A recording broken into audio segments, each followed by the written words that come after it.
Tá bom, vou começar aqui naquele esquema de solavanco.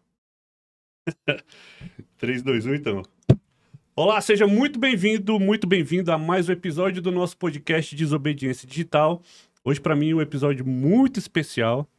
Eu tô recebendo aqui a Yara Maria. Yara, muito obrigado por ter aceitado o convite. Eu que agradeço. Gente, eu conheci a Yara no evento do Sebrae Previdência, né? Feira da Previdência. Feira da Previdência. A gente ficou no mesmo stand e quando a gente trocou ideia, né, sobre o que a gente fazia e tudo mais, quando a Yara me contou do projeto dela, eu de cara fiquei muito apaixonado, né, porque aqui a gente abre sempre espaço para empreendedores que têm realmente propósito, né, no seu negócio. E assim, ela viveu, né, o que ela aplica hoje, né, então nós vamos bater um papo aqui, conhecer muito sobre a perspectivas. Mas antes, Yara, eu queria conhecer um pouquinho da sua história de vida. Eu queria que você contasse para mim a Yara pequenininha, como que foi, você nasceu aonde, o que você queria ser quando crescesse. Conta um pouquinho da sua história. Então, eu nasci no Rio de Janeiro. Uhum. Meu pai era acriano, já falecido. Minha mãe é piauiense. Se encontraram no Rio de Janeiro, se casaram e os filhos são todos carioca. E com 14 anos eu vim para Brasília.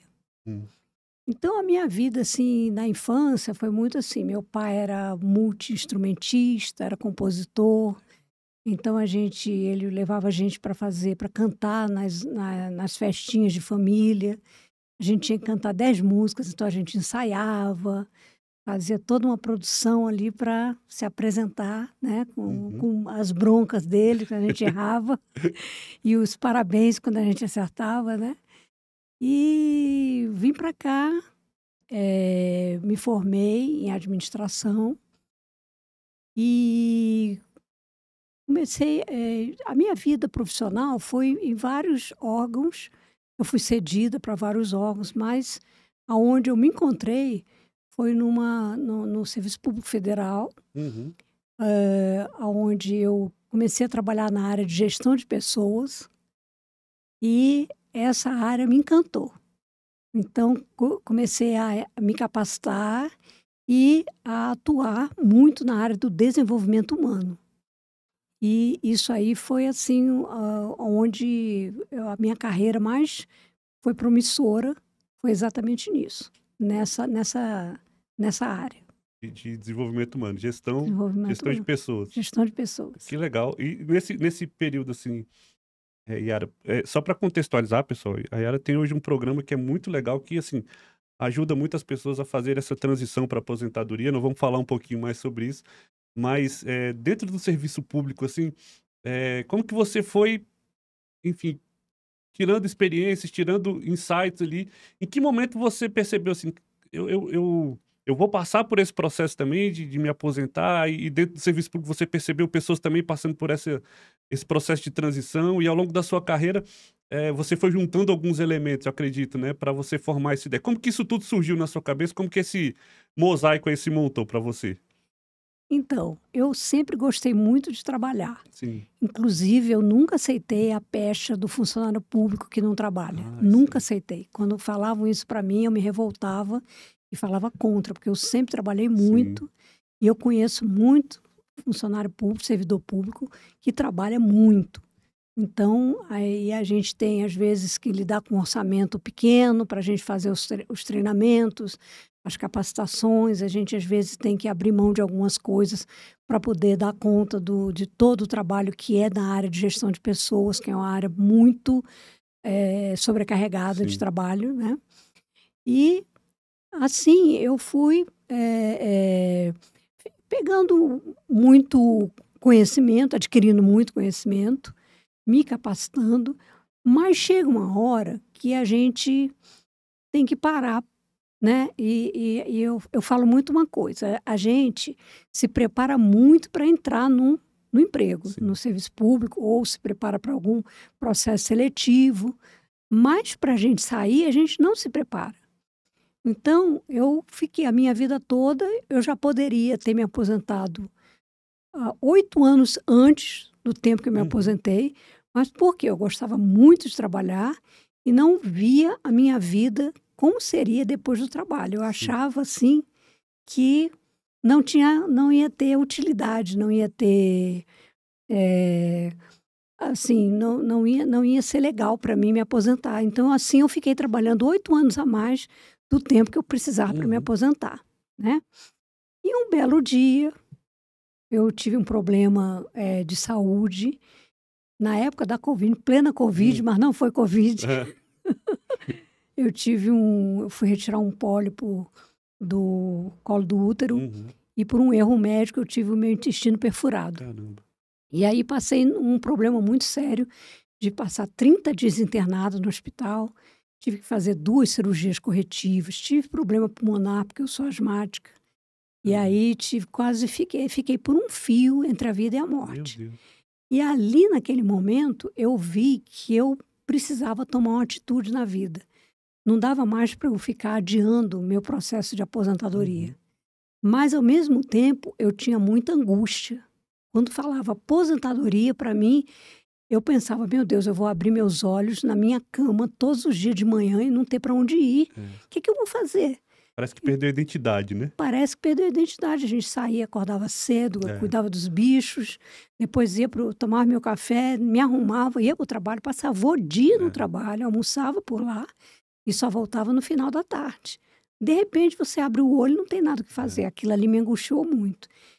Mas eu tenho uma grande amiga e conversando com essa grande amiga sobre tudo que eu passei, né? A gente se afastou um tempinho, quando a gente retornou, eu fui contar para ela o que aconteceu com a minha saúde, né? Que eu tive um problema muito sério de saúde e que eu estava nessa angústia de querer me aposentar, mas ao mesmo tempo sem querer, né? E essa minha amiga, grande amiga do meu coração, ela fez uma mentoria comigo. E nesse processo de mentoria, eu comecei a me autoconhecer. Eu já tinha feito processo de autoconhecimento, mas não tinha aprofundado. E com a mentoria dela, eu fui me aprofundando em me autoconhecer, em saber o que eu gostava de fazer para poder me identificar num pós-aposentadoria. E aí eu tomei a grande decisão da vida. Vou me aposentar e vou trabalhar com desenvolvimento humano, que é uma coisa que eu gosto de fazer. Não preciso estar no trabalho para fazer isso, num trabalho efetivo, num cargo efetivo do Serviço Público Federal para fazer isso. Eu posso fazer isso de onde eu estiver, porque é uma coisa que eu gosto de fazer, é uma coisa que eu sei fazer e que me dá muito prazer. E eu poderia fazer isso. Então, eu identifiquei nesse processo aonde que eu poderia atuar para depois da aposentadoria. Interessante. Você juntou, então, enfim, toda a sua história, né, de dificuldade e tudo. Foi ele mais pro final que você até falou, né, problema de saúde, falou: vou dar um jeito na minha vida". Encontrou essa amiga, né, ela te deu uma mentoria, você se autoconheceu, e foi a partir daí que você deu o estalo, assim, tipo: "Opa, né, não é porque eu me aposentei que eu perdi minha identidade", porque a gente brinca muito assim, né, parece que quando as pessoas perguntam assim: "Quem é você?", né, aí eu sou funcionário público, né, a gente quer falar o que faz, né, quando a gente vai falar da gente, né. E quando a gente aposenta parece que ou eu imagino, né, que você deva meio que ficar um pouco perdida nesse sentido, né, Isso. tipo, e aí nesse momento da mentoria, em que você se autoconheceu e tudo mais, foi daí porque você se aposentou, mas você foi empreender, que é um Isso. negócio totalmente diferente do serviço público. Eu falo até por experiência também, eu passei um tempo no serviço público e vou corroborar tudo que você falou. Trabalhava bastante também, né, ficava muito chateado quando as pessoas falavam que a gente não trabalhava, né, mas são ambientes, são mecanismos completamente diferentes. Como é que você se preparou para esse momento, assim? Então, depois dessa mentoria, eu comecei a montar um projeto de ajudar as pessoas a passar pelo que eu passei. Sim. Porque isso a gente vê muito, não só no serviço público, mas em todas as organizações. Tem pessoas que tomam uma decisão rápida, não quero me aposentar, não quero mais fazer nada, eu vou viajar, eu não quero mais trabalhar, não quero mais fazer nada, já cansei. Tem gente que tem essa decisão já dentro de si desde muito tempo, só está esperando, conta os anos para se aposentar. Mas muita gente fica igual eu fiquei, Sim. com uma angústia terrível no peito, sem ver luz no fim do túnel, achando que vai sair vai perder todos os contatos, vai perder toda a sua identidade Uhum. e pode até entrar num processo de adoecimento, Sim. né? E tem muita gente que passa por isso. E aí, durante esse processo da mentoria, eu comecei a ver, gente, por que não ensinar as pessoas e ajudá-las? Porque eu não tive, eu tive essa ajuda só com essa minha amiga. Uhum. Se dependesse de onde eu trabalho, eu não teria tido Sim. esse tipo de ajuda, né? Ninguém É. tinha pensado nessa possibilidade de ajudar uma pessoa que está em fase de uma decisão importante na vida, que é parar de trabalhar num órgão público, numa organização efetivamente, e fazer coisas que lhe dão prazer, que gosta, mas manter a sua identidade pessoal, Uhum. né, para além do trabalho. Então, eu comecei a pensar nisso. E aí foi surgindo a proposta de montar uma empresa, uma startup, Uhum. né, a Perspectivas, que com essa finalidade principal de ajudar pessoas a passarem melhor, com mais clareza, a passarem pelo que eu passei, mas sem a angústia que eu passei. Sim. É uma preparação, né, É uma preparação. você faz com É uma essas pessoas. preparação. É uma preparação onde a gente leva a pessoa, a nossa metodologia é levar a pessoa ao autoconhecimento, e a partir da pessoa se autoconhecendo, ela começa a lembrar valores que ela tinha, Uhum. talentos que Olha ela que tinha legal. quando era pequena, que ela nem se lembrava mais, coisas que ela gostava de fazer, que ela deixou de fazer porque a carreira dela levou ela para um outro caminho e não para aquele que ela tinha muito prazer em Sim. fazer. Então a gente resgata a identidade da pessoa e, com base nesse resgate, a gente monta um processo, um planejamento. A pessoa mesmo monta um planejamento de vida para saber o que ela vai fazer depois de se aposentar. Mas com base em quê? Com base na própria essência. Sim. Então, essa metodologia, a gente já ajudou algumas pessoas, a gente já aplicou, Uhum. a gente já tem resultados positivos e a gente fica muito feliz em ver os resultados que a gente tem com esse trabalho que a gente está fazendo agora na Perspectivas. Que legal. Olha só, gente, que interessante, né. A gente tá falando de, uma pessoa que se aposentou e montou uma startup, porque no mundo comum, startup com pessoas aposentadas são termos que não se ligam, né.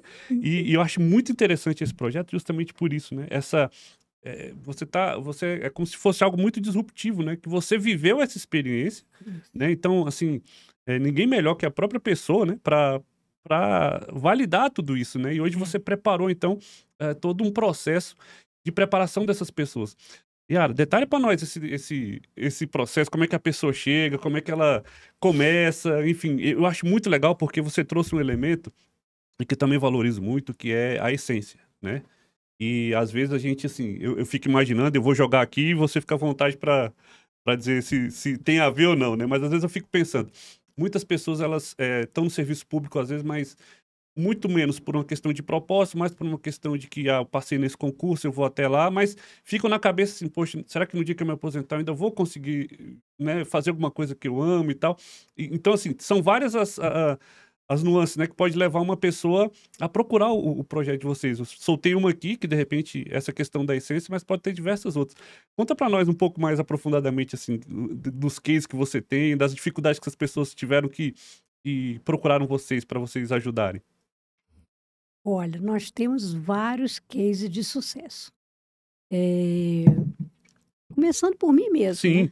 Começando por mim mesmo. Mas quando a gente levou essa proposta para a gente já fez aplicou a metodologia em 2 ocasiões, em 2 instituições públicas, Sim. né, com servidores prestes a se aposentar. Então as pessoas chegam muitas vezes tímidas, Uhum. recolhidas, porque elas não querem que ninguém, assim, é uma fraqueza dizer que você está com medo Sim. disso, medo daquilo, medo de se aposentar, estou me sentindo doente, estou angustiado. Isso tudo a pessoa sente meio enfraquecida. Uhum. Então, chega no nosso projeto lá sem sem vontade de falar muita coisa. Uhum. Meio que, vamos ver o que é, o que esse pessoal veio trazer Meio aqui pra gente. desconfiado. Meio desconfiado, né? E a gente vai exatamente resgatando a pessoa a se autoconhecer, a ver a sua essência, a lembrar da sua identidade pessoal para além do trabalho, né? Uhum. Que ela não é a Yara da área de gestão de Sim. pessoas. Ela é a Yara que gostava de cantar quando era pequena, né? Que gostava de brincar, de ensinar, né? Uhum. Gostava de liderar a equipe das brincadeiras, entendeu? Gostava de reunir, fazer brincadeiras em grupo, né? Então, a gente resgata aquela essência da pessoa e, a partir daí, você vê uma modificação na fisionomia. Você já vê na fisionomia a mudança que o processo acarreta na pessoa. Começa a pessoa a ter um pouco mais de clareza e de se sentir mais seguro para... Bom, eu posso tomar essa decisão porque agora eu já sei que existe uma luz no fim do túnel. Eu posso fazer isso, eu posso fazer aquilo. Então, nos processos que a gente já aplicou, surgiram pilotos de drone, Olha aí. colega do serviço público, e chegou à conclusão que ia se aposentar e ia Isso, virar piloto de drone. Olha que legal. Colegas que estavam assim meio adoecidos, meio introvertidos, né? E se descobriram que gostavam de pedalar quando eram mais jovens. Então remontou um grupo de pedal, Pedal, né? de pedal, né? Remontou um grupo de amigos da adolescência. Olha só. E começou a pedalar e mandava para a gente o trajeto que ele fez, Legal. quantos que ele fez naquele dia, quantos quilômetros que ele andou com os amigos, juntou inclusive gente da família. Que legal. Né? Então a gente vê os casos, muita coisa assim. A gente vê pessoas, por exemplo, que estavam com crise de ansiedade, de repente para de sentir aquela ansiedade, aquela coisa, e já tem um pouco de segurança em dizer, não, eu vou me planejar para daqui a 3 anos eu me aposentar. Quando eu me aposentar, eu vou mexer com costura, eu vou mexer com artesanato, que eu gosto de artesanato. Aí tem gente que, não, eu quero fazer cursos, eu quero também empreender, mas eu quero primeiro fazer cursos na área do empreendimento para entender melhor sobre o assunto, para poder chegar com mais clareza, com mais segurança nesse meu novo patamar. Então, a pessoa identifica coisas que ela pode fazer depois de se aposentar e muitas planejam, muitas às vezes já tomam uma decisão ali mesmo. Vou me aposentar, já sei o que é que eu quero fazer. Vou vender caldinho de feijão na praia, vou vender coco na praia, vou fazer não sei o quê. Então, é muito interessante a gente ver o resultado, sabe, do processo. O processo, nosso processo, ele leva 2 meses e meio.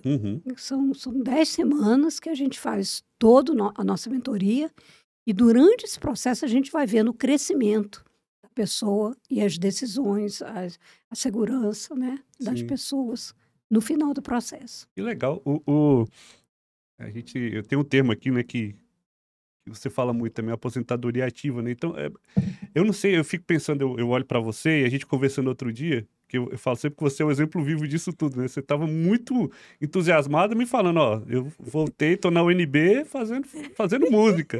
E eu falei, caramba, olha que legal, né? Então, assim, é como se fosse, eu percebo assim, não sei se eu posso estar errado falando isso, mas parece que é meio que um resgate até da infância, né? As pessoas, elas voltam na infância para buscar algo que realmente façam os olhos delas brilharem novamente para elas fazerem, né? É mais ou menos isso, né? Além de, como você falou, eu voltei para a universidade, né? Porque de repente, a gente começa a ver que ao invés daquela angústia que a gente sentia, vou abrir meus olhos, não vou ter o que fazer, a gente tem muita coisa para fazer, basta a gente querer e agir. Então, a gente tem que buscar. Então, surgiu o programa UNB 60+, Eu acho que foi a primeira a me inscrever. Olha aí. Aí eu escolhi um curso que tinha a ver com a minha essência, que é música, Sim. que eu cantava quando eu era pequena, né? É. Então, meu pai era músico, então eu fui resgatar lá na minha infância mesmo. E tô assim super satisfeita, porque aí a gente fica, né, às vezes a gente fica tenso porque vai apresentar um trabalho, É. tenso porque não conseguiu ler o livro que o professor mandou, e não sei mais o que, tem que fazer a prova. E a gente convive com várias pessoas assim, né, agora da nossa idade e com outros jovens, e a gente vê que às vezes as questões são as mesmas, né? Uhum. Só que a gente está numa outra etapa de vida, uma Sim. etapa onde a gente já tem mais experiência, uma etapa onde a gente já viveu muita coisa, então a gente pode se sentir assim mais seguro, Sim. mais amadurecido com um certo tipo de coisa. Então a gente, assim, é legal também essa questão é uma outra faceta da perspectivas que a gente pretende implantar mais para frente, é a questão da intergeracionalidade. Sim. Porque é o que eu estou vivendo lá na universidade, entendeu? Nós somos uma geração única que vamos viver várias gerações ao mesmo tempo, sem, com muita possibilidade de vida. Eu Sim. tenho 64 anos. Hoje em dia, não tenho mais aquele problema de saúde que eu tive, graças a Deus. Sim. Zerou o Graças a jogo, Deus. como diz meu médico, zerou o jogo. Vida nova. Vida nova. É. Então, eu tenho muita vida para viver. E assim como eu posso viver com meus colegas 60 a mais, eu também posso viver com meus colegas de 20 anos, 30 anos, e a gente formar um grupo de troca de intergerações. Eles ensinam algumas coisas para a gente ensina outra para eles, e é uma coisa assim muito salutar, Não, sabe? eu acho muito legal isso aí, interessante. E eu percebo às vezes, Yara, assim, convivendo com pessoas idosas, eu falo muito dos meus pais também, né? Eles às vezes se sentem intimidados em lidar com pessoas mais novas, né? Em relação principalmente a essas questões tecnológicas. Eles ficam meio retraídos, eles não sabem como fazer, mas por outro lado também, eles têm uma experiência que eles não, que os jovens, né? Eles não têm. Então, assim, esse processo da perspectiva também, eu acredito que eu vendo, né, minha experiência aqui trazendo para você, às vezes algumas pessoas podem chegar também com esse tipo de intimidação, ou até mesmo de uma resistência já. Olha, não convivo com essa geração, eles acham que sabe tudo e o outro também. Como é que a perspectiva consegue equilibrar tudo isso? Então, a gente tem um projeto de trabalhar com a liderança, Sim. porque a liderança hoje está com essas duas gerações. Né? Tem um pessoal que está prestes a se aposentar, mas ainda não se sentiu seguro o suficiente para tomar essa decisão. Sim. E tem um pessoal novo entrando, né? Essa geração que está entrando é uma geração que também tem muito conhecimento. Uhum. Eles já chegam com mestrado, com doutorado, diferente da minha geração. A minha geração era aquela que entrava na empresa e ficava, vestia a camisa da empresa e só saía de lá quando se aposentava. Uhum. Essa turma que está entrando, não, os jovens. Eles são, assim, eles querem realizar o propósito de vida deles. E logo, se aquela instituição não der, não dê possibilidade de ele realizar o propósito, ele vai procura outra, ele vai para outra. Ele não tem aquela Não tem coisa, apego, né? não tem apego. E aí fica essa situação de o jovem não querer muito perguntar, pedir a avaliação das pessoas mais velhas, porque são pessoas que já passaram por aquilo e dizem que aquilo ali não adianta. Uhum. Então, aí não quer conversa com a pessoa mais velha, porque aquela pessoa não acredita naquelas ideias inovadoras que eles têm. Já o mais velho já não quer muito conversar com o jovem, interagir, porque acha que o jovem acha que sabe tudo, veio aqui para tomar o meu lugar, e mal saiu das fraldas, já está querendo chegar aqui e tomar conta de tudo. Então, e a liderança que fica perdida nesse meio, né? Nessa situação aí. Normalmente a liderança ou é de um lado ou é de outro, mas um líder, ele precisa saber lidar com os dois lados. Então, a gente quer trabalhar a intergeracionalidade nessa linha.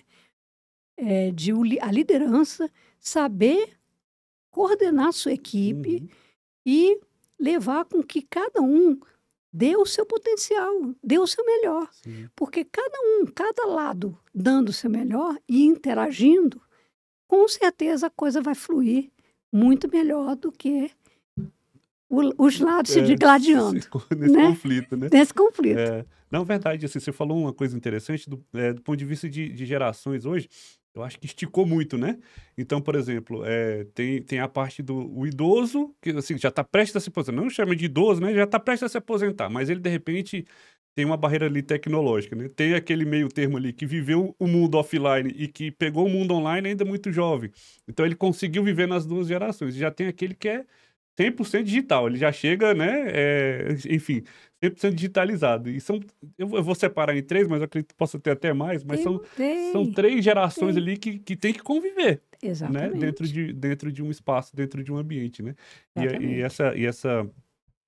E essa questão de integrar isso tudo é muito importante, é cada vez mais uma dor das empresas, né? Eu percebo, eu estava vendo uma reportagem outro dia de uma empresa que justamente estava com essa dificuldade em lidar, né, com tudo isso, né? E isso vai ser cada vez mais comum, né? Daqui para frente. Né? A nossa geração está vivendo isso. É. E a gente tem que viver bem, aprender a respeitar cada um, a sua geração, e viver bem intergeracionalmente falando. Por quê?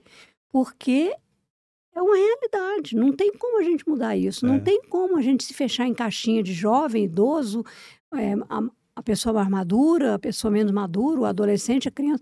A gente precisa aprender a se respeitar e tirar o melhor dar o nosso melhor para o outro e tirar o melhor do outro para nós também. Sim. E agora essa questão, Yara, voltando à questão da aposentadoria, né? Como é que essa questão... Eu imagino que eles também devam chegar na perspectiva com essa dor também, né? Tipo, tá, eu vou me aposentar, eu vou fazer isso, mas como que eu enfrento esse desafio da tecnologia? Vocês também dão alguma orientação nesse sentido para essas pessoas, de repente, que tentarem vencer essa barreira? Porque às vezes parece que é uma coisa um pouco inatingível para as pessoas mais velhas, né? Essa questão da tecnologia. Eles às vezes não se acham capazes e tudo, tem toda essa questão. Vocês trabalham isso com eles também? Olha, a gente não trabalha pontualmente esse aspecto da tecnologia, mas a gente faz muitos assessments durante nosso projeto, né? Durante o processo da mentoria, onde eles têm que aprender a lidar com a tecnologia. Sim. E aí a gente aproveita esse momento para juntar aquele que sabe mais, para ajudar o que sabe menos, mostrar para a pessoa mais velha que ela é capaz. Então, a gente chega, às vezes, sempre tem um momento onde a gente trabalha num laboratório de informática para fazer um assessment. E nesse laboratório de informática, a gente já pegou gente que nunca tinha usado um computador. Nunca tinha usado. Numa desses processos que a gente já fez, né? E com a felicidade dessa pessoa, de depois de um colega ter vindo ajudá-lo, ter mostrado para ele alguma coisa e ele conseguiu fazer o assessment dele, o relatório, produziu tudo que ele precisava ali por ele mesmo. Olha só. A felicidade daquela pessoa é dizer, nossa, eu estou muito feliz, eu nunca tinha pegado num computador na vida e agora eu já sei pelo menos para onde que vai, já tive a primeira experiência da minha vida. E dos jovens também de ensinarem. A gente faz uma preparação para que eles possam já atuar para ajudar a pessoa que não sabe e para a pessoa que não sabe também não sentir vergonha de não saber, porque nem a gente trabalha com a seguinte filosofia. Ninguém sabe tudo. Sim. Então, sempre tem alguma coisa que a gente pode aprender. Então, por que não aprender a mexer no computador? Né? Muito bom esse acolhimento, né? Porque realmente assim, eu fico imaginando como você trouxe, né? A pessoa já cheia de dúvidas, cheia de medos, né? De estar ali, de repente, aquela desconfiada, né? Do que será esse programa, do que será isso. E esse acolhimento e vocês darem para ela a oportunidade de aprender, entre aspas, né? Com outro igual, às vezes, também ali, né? Alguém que, de repente, e acho que ela recebe até melhor, de repente, esse entendimento, né? Tipo, opa, esse aqui também está participando do programa comigo, mas ele sabe um pouquinho, vai me ensinar melhor. Essa é uma sacada muito legal, né?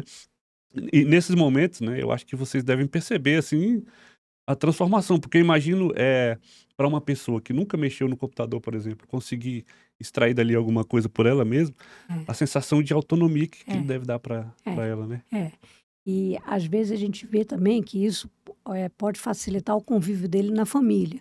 Porque Uhum, muitas vezes na família é assim, eu não sei mexer no celular sim. ali, fazer alguma coisa lá no celular, abrir o QR Code para poder copiar alguém copiar o Uhum. meu número. Sim.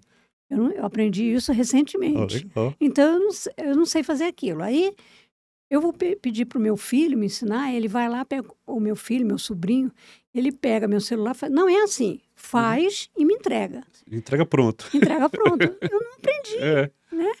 E nesse momento que junta a gente numa sala de aula, como você falou, todo mundo ali está aprendendo, todo Uhum. mundo ali está no mesmo nível, é diferente. É, A pessoa não se sente envergonhada de, olha, eu não sei é. realmente, pô, como é que eu faço isso? Como é que olha, eu não estou conseguindo aqui achar esse site que vocês mandaram a gente entrar, eu não estou conseguindo esse link. Como é que eu acho o link? Como é que eu vejo o link por aqui? Aí vem um colega Uhum. e ajuda.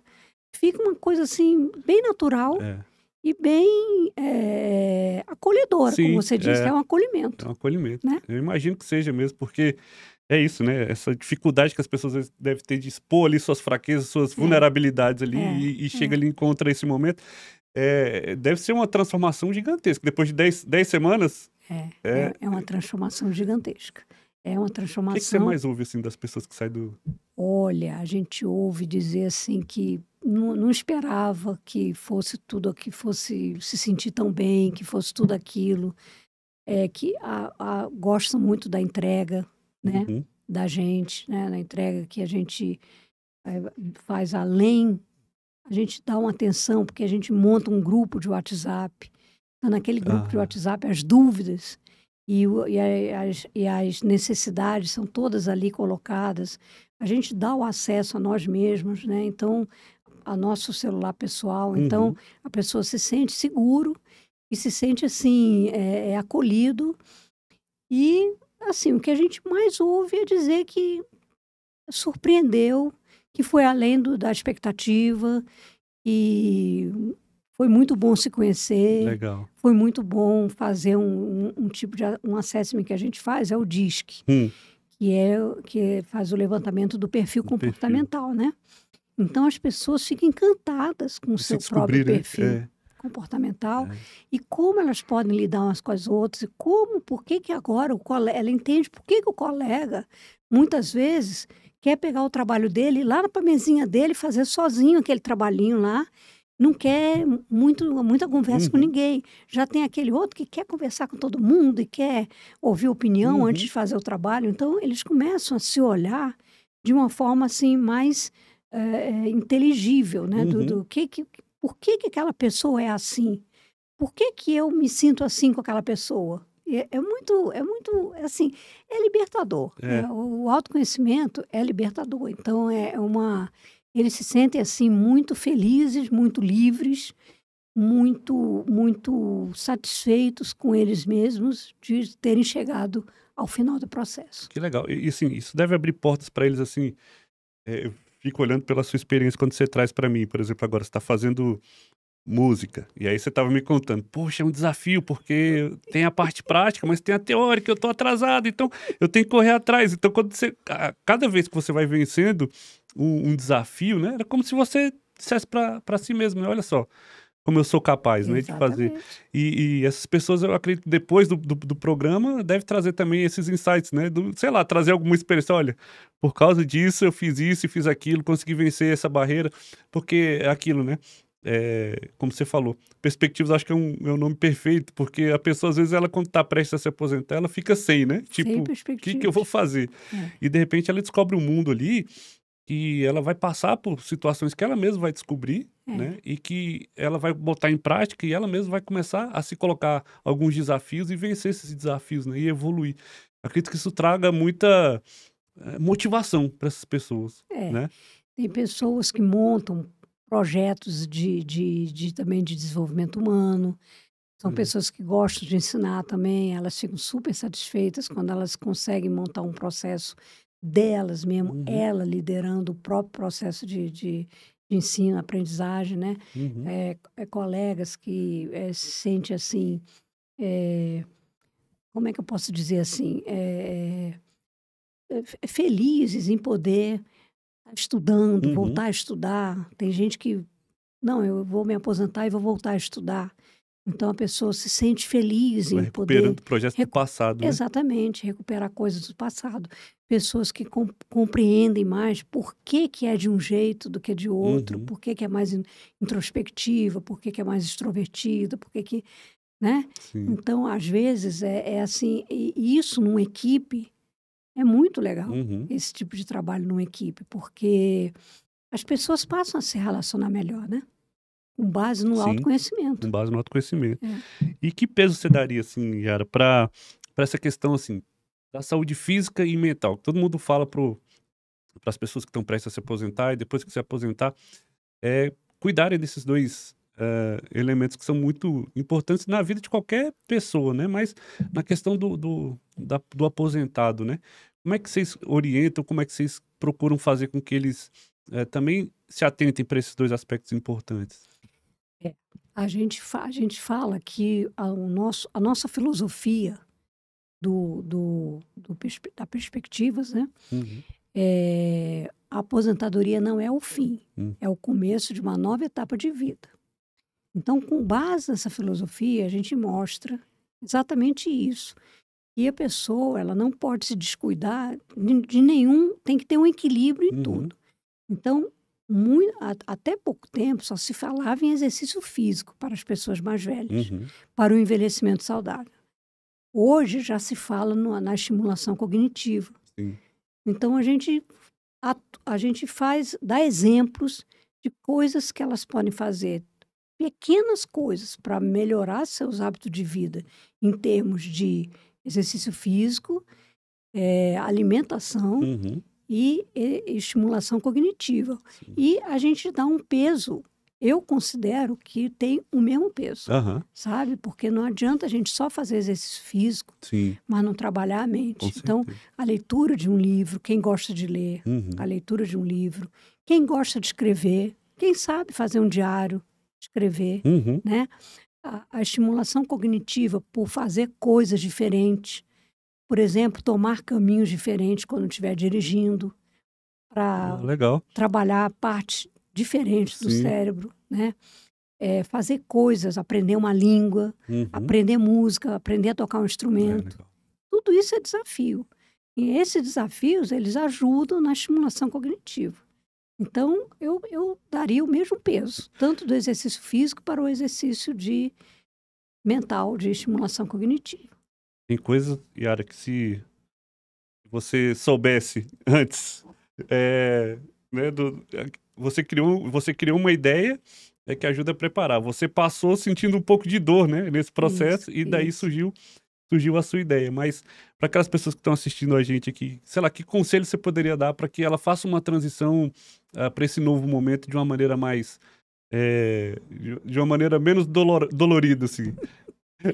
Então, eu não posso deixar de dar o conselho de vir fazer o processo com a gente. Claro, Esse é o meu primeiro esse é o conselho. primeiro É conselho. o meu primeiro E conselho. em cima desse gancho, você orienta algum tempo de antecedência? Por exemplo, tem um tempo ideal, não tem? Ou quando a pessoa realmente pensar que, opa, eu já preciso me preparar? Olha, não existe o tempo ideal. A gente pensa, quando a gente vai fazer a proposta para alguma instituição, a gente coloca pelo menos as pessoas que estão com abono de permanência, Uhum. porque é aquelas pessoas que já adquiriram os direitos para se aposentar, Certo. todos os requisitos, mas não querem se aposentar. Uhum. Então, esse é um público assim que a gente considera importante participar de um processo Uhum. desse.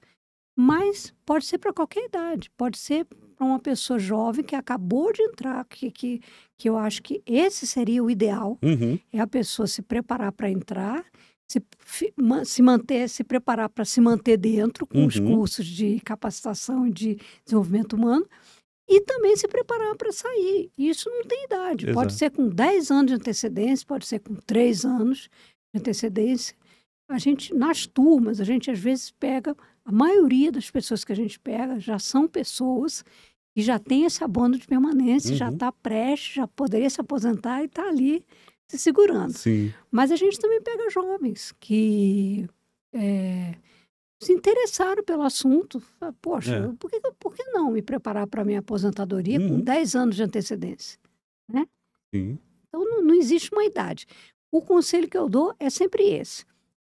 A gente precisa parar de ter medo e achar que a aposentadoria é o fim da nossa vida. Sim. Porque não é. Assim como o envelhecimento é uma fase da vida. Assim como teve a infância, a adolescência, a maturidade, a velhice é uma fase da vida. Então, a gente precisa estar preparado para viver essa fase da vida. Então, é bom que você se prepare, se planeje para se aposentar, né? Eu falo para vir fazer o nosso processo, porque eu confio muito no trabalho que eu faço. Mas, se a pessoa não está no momento de passar por um processo de autoconhecimento, às vezes a pessoa não está nesse momento, mas que ela procure se planejar. Porque planejamento é tudo na vida. Sim. Né? Sim. E o planejamento, ele envolve muitas coisas, né? Planejamento financeiro, emocional, né? Isso. Como é que é esse trabalho lá dentro, assim, essas divisões, assim? A gente não atua com planejamento financeiro. Ah, tá. A gente não atua. Mas a gente tem colegas para indicar que atuam exatamente com essa parcela da aposentadoria, né? Preparação financeira para a aposentadoria. Sim.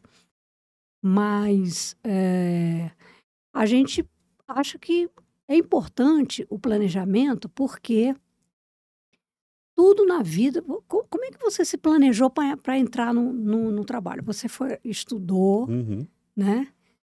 Se foi um concurso, você estudou para passar no concurso. Se foi um processo seletivo, você estudou para passar por uma entrevista, por exemplo, ou por um processo de psicotécnico, alguma coisa assim. Você se preparou para isso, né?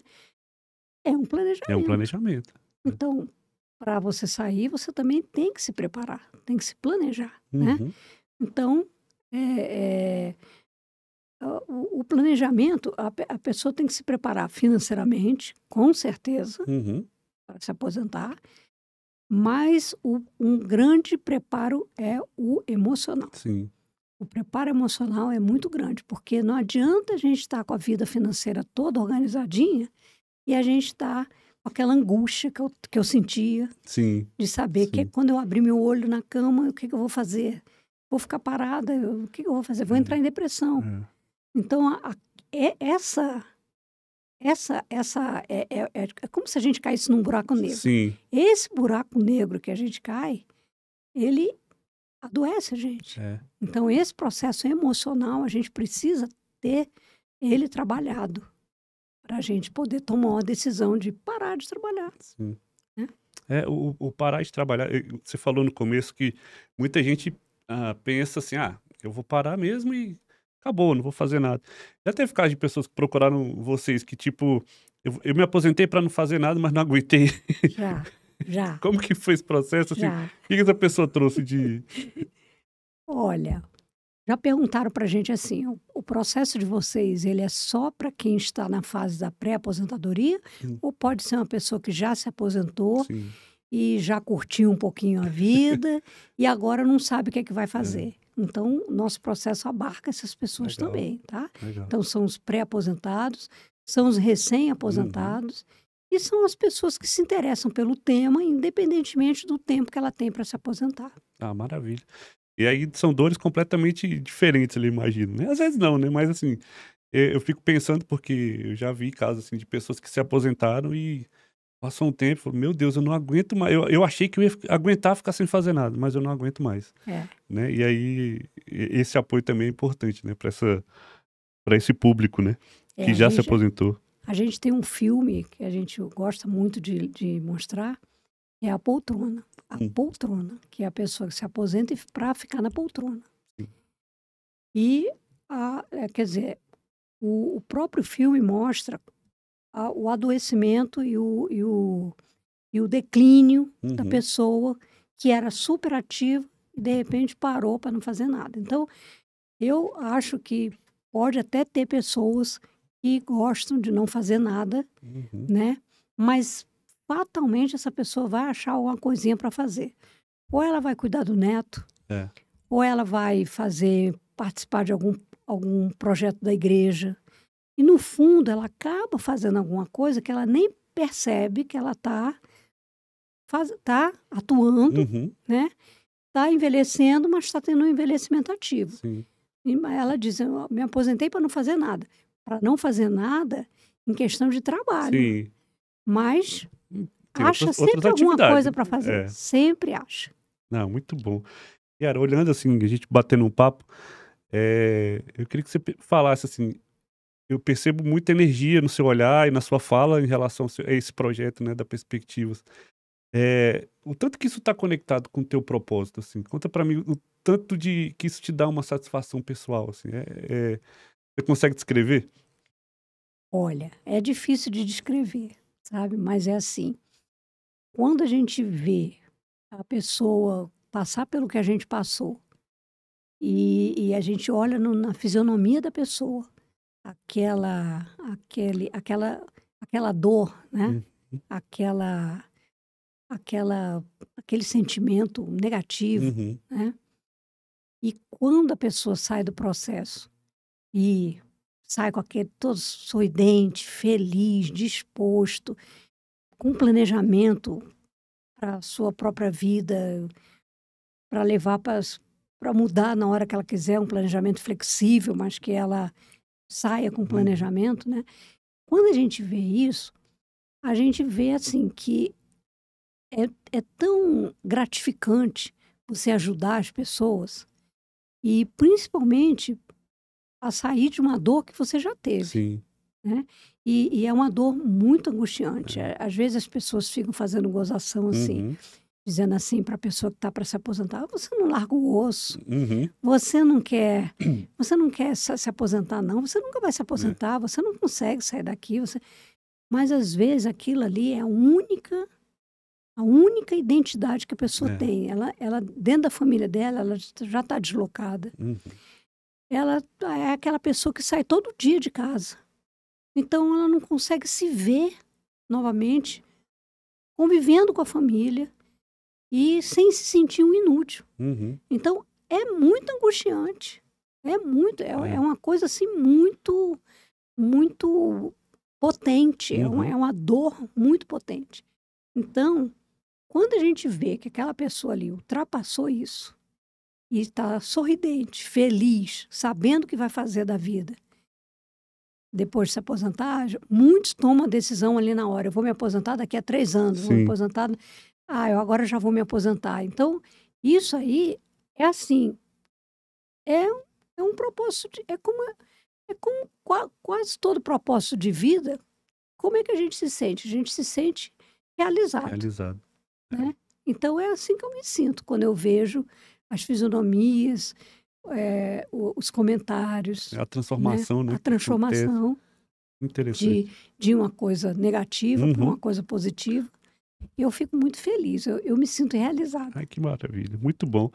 Agora sim, Yara, falando do futuro, como é que a Perspectivas está planejando? Eu sei que vocês têm esse programa, também tem essa questão das gerações. O que vem pela frente aí nesse modelo de negócio, nessa startup, né? Essa Vamos dar startup. o nome certo, nessa startup, que eu acho que ela é muito disruptiva e é muito inovadora. O que vem pela frente aí? Olha, então vem pela frente essa parte da liderança que a gente quer Sim, atuar. A gente também quer atuar na preparação de pessoas 50 a mais para voltar ao mercado de trabalho, perfeito. porque também é uma realidade. Uhum. Antigamente, a pessoa 50 a mais era o aposentado, É, não é não é mais. mais. Então, as organizações têm que estar preparadas para dar espaço para essas pessoas, porque só tem a ganhar. É. E as pessoas também precisam se preparar, porque muitas vezes elas já perderam algumas habilidades, Uhum. porque elas ficaram muito, muito tempo fora do mercado. Sim. Então a gente quer trabalhar para ajudar essas pessoas também, né, a se recolocarem no mercado de trabalho. Não. É assim, tem muita coisa que a gente quer. A gente quer ajudar pessoas também. Aqui começou uma carreira. E aí chega lá na frente, tá desgostosa. Uhum. Porque não era bem aquilo que ela queria. Ela fez aquilo ali porque a vida levou. Sim. Os pais incentivaram a seguir aquela profissão, mas não era bem o que ela queria. Então a gente chama isso aí de plano B. Plano A B. gente quer ensinar as pessoas a acharem um plano B. Sim. Mesmo que elas não utilizem esse plano B. Mas para ela ter a satisfação de saber que há possibilidades que ela não tinha visto até então. Uhum. Então a gente tem esses projetos e são daqui para sair outros é um pulo. É um pulo, né? Porque vai vindo ideias, né? À medida que vocês vão aplicando, vai vindo ideias de novos produtos, novos projetos, né? Vai. Você falou que a pessoa às vezes se aposenta, né? Antigamente ela se aposentava mais cedo, né? Meu pai é um exemplo, meu pai se aposentou com 56 anos.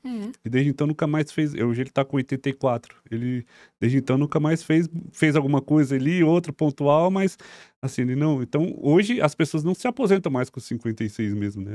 Elas têm mais longevidade, né? Mais longevidade e mais qualidade de vida. Mais qualidade de vida. Porque hoje em dia, eu acho que a questão da alimentação há muito enfoque na alimentação das pessoas, há muito enfoque nos exercícios. Sim. E, ultimamente, está tendo muito enfoque nos exercícios mentais, né? Nos exercícios de estimulação cognitiva. Sim.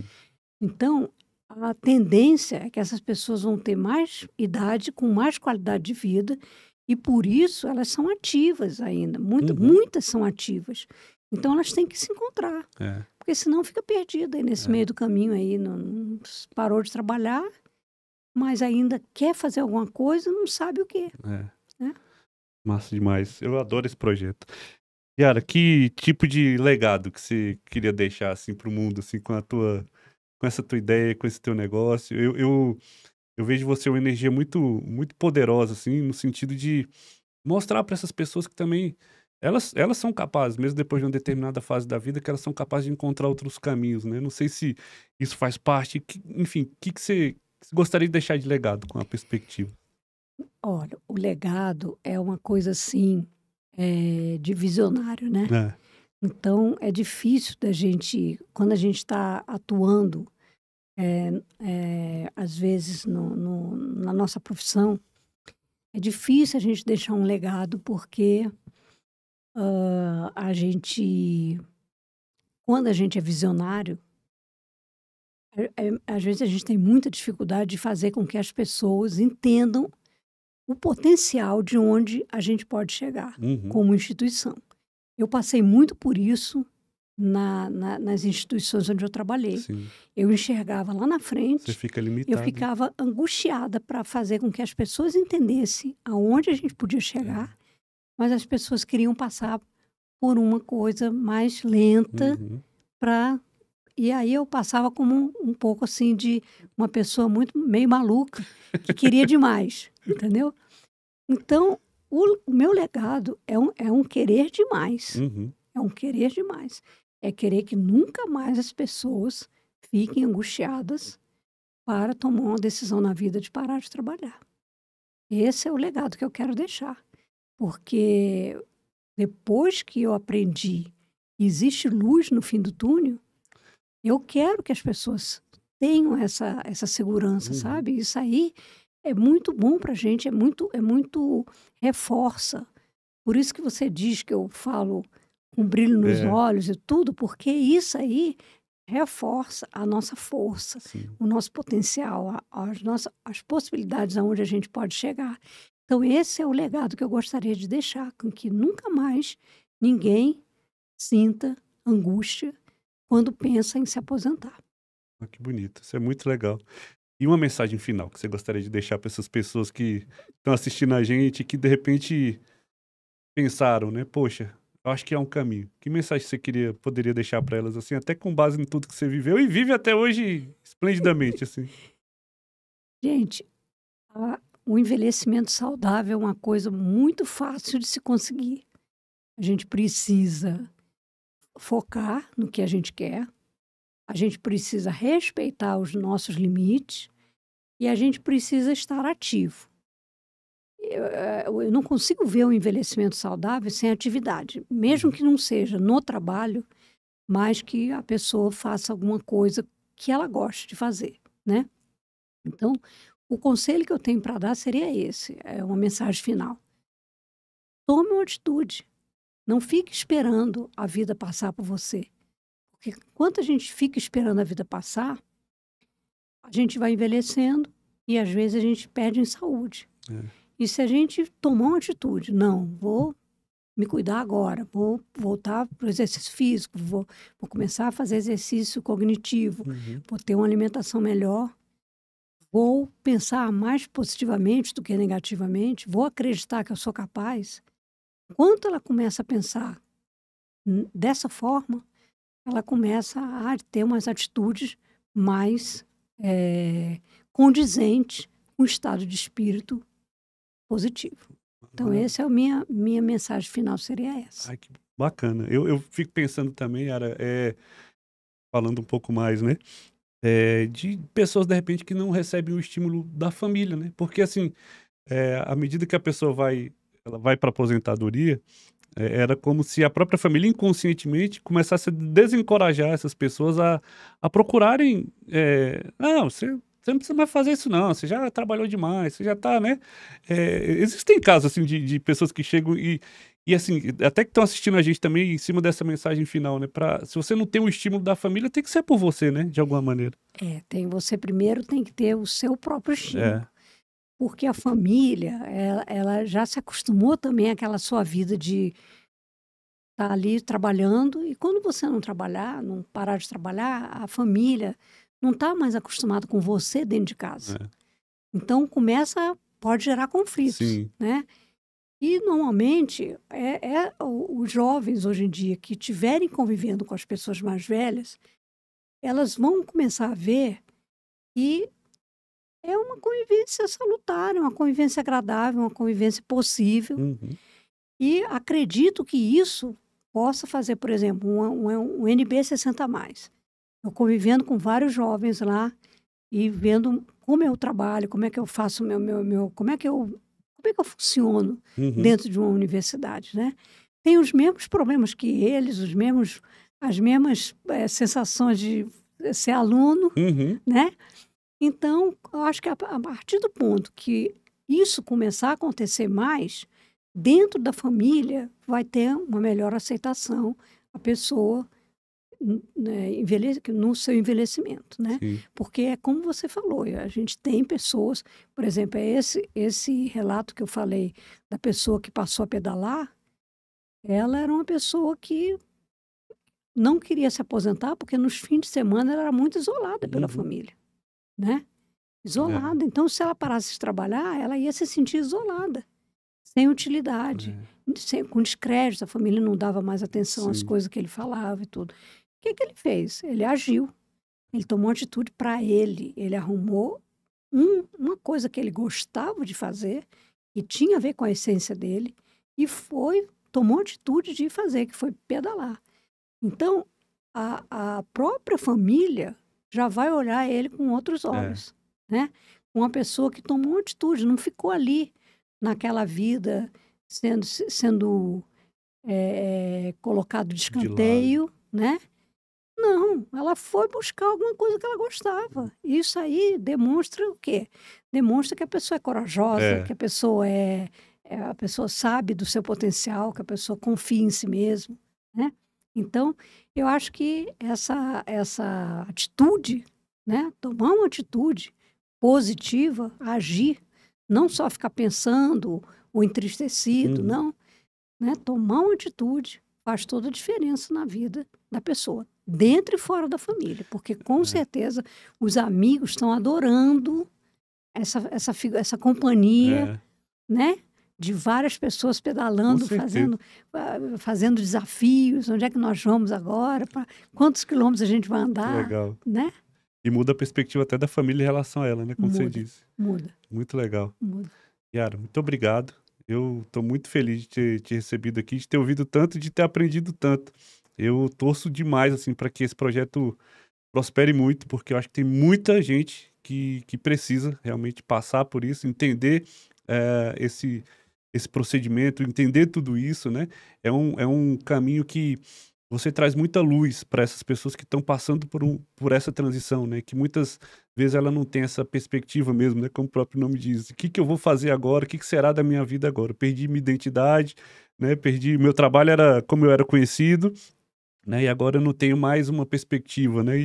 E de repente você traz isso nesse projeto. Então, assim, obrigado mesmo, viu? Obrigado pela sua ideia, obrigado por você ter esse projeto tão lindo e eu espero de coração que você consiga ajudar muita gente, que tem muita gente que eu tenho certeza que precisa. Eu que agradeço a oportunidade que você está dando para gente. Sou muito agradecida àquela Feira da Previdência do Sim. Sebrae, porque foi a primeira vez que a nossa logomarca apareceu, né, Sim. como participante, né, Uhum. da feira, né, como colaboração à feira. E foi quando a gente se conheceu. Foi. Eu, assim, me encantei com o seu trabalho desde a Obrigado. primeira vez que eu te conheci. E achei, assim, que valia a pena conviver mais contigo, aprofundar mais o relacionamento com você. E só tenho a te agradecer essa oportunidade que você está dando pra gente. Que é isso, eu que agradeço. Muito feliz, viu? Obrigado. Gente, obrigado. Esse foi mais um episódio do Desobediência Digital e até a próxima. Vamos seguindo aí, trazendo cada vez mais negócios assim, mais pessoas assim, tão especiais quanto a Yara, com um propósito muito forte, ligado aí ao empreendedorismo. Então, obrigado por ter assistido até aqui e até a próxima. Valeu!